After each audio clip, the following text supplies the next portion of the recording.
আমাদের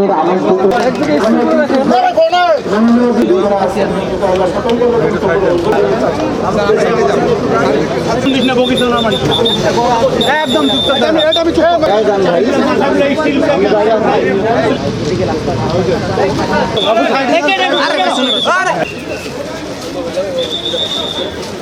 কারা বসবে সেটি লিপিবদ্ধ করা হয়েছে। সুতরাং আপনারা আবু সাঈদ হত্যাকাণ্ডের জন্য স্পষ্টভাবে যে দুজন পুলিশ কনস্টেবল দায়ী ছিল, সুজন এবং আমির হোসেন, তারা দুইজনই গ্রেফতার হয়েছে। তাদের বিচার কাজ শুরু হয়েছে। ফরমাল চার্জ দেওয়া বলে, এখানে আইনের বিষয়ে যারা বুঝছেন ভালো করে বুঝবেন। ফরমাল চার্জ দেওয়ার মাধ্যমে বিচার কাজ শুরু হয়।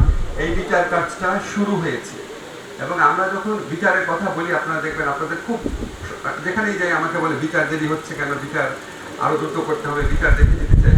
এই যে আপনারা মুক্তভাবে আমাকে দেখে যে এই প্রশ্নগুলো করতে পারেন, সমালোচনা করেন, এটার জন্যই তো জুলাই গণ আন্দোলন হয়েছে, জুলাই গণ অভ্যুত্থান হয়েছে। এই স্বাধীনতার চর্চা সবসময় বজায় রাখতে হবে। আমরা যতভাবেই পারেন আমাদেরকে জবাবদিহিতার মধ্যে রাখবেন। আমি শুধু আপনাদের একটা কথা বলি, যখন আমরা বিচার করতে শুরু করলাম প্রথম দিকে কোর্টই নাই, কোর্ট ভবন রেনোভেট করতে হয়েছে। আমাদেরকে ইঞ্জিনিয়ার বলেছিল 3 মাস লাগবে। সেটা আমি এবং আমাদের আদিলুর রহমান খান পূর্ত সচিব, পূর্তমন্ত্রী, আমরা রেগুলার ওখানে ইন্সপেকশনে যেতাম। 3 মাস লাগবে বলেছে, সেটা আমরা 1 মাসে করিয়েছি। আমাদের কোর্ট ছিল না, বিচারক ছিল না, বিচারক নিয়োগ দিতে হয়েছে। প্রসিকিউটর ছিল না, প্রসিকিউটর নিয়োগ দিতে হয়েছে। তদন্তকারী কর্মকর্তা যারা তদন্তকারী নিয়োগ দেওয়া হয়েছে, দেওয়ার পর দেখা গেল কিছু লোক কাজ করছে না, তাদের চেঞ্জ করে আবার দিতে হয়েছে। এবং বিচার কাজ আপনাদেরকে আমি নিশ্চিত করছি পূর্ণ গতিতে এগিয়ে চলেছে। এখানে কারো কোনো রকম গাফলতি নাই।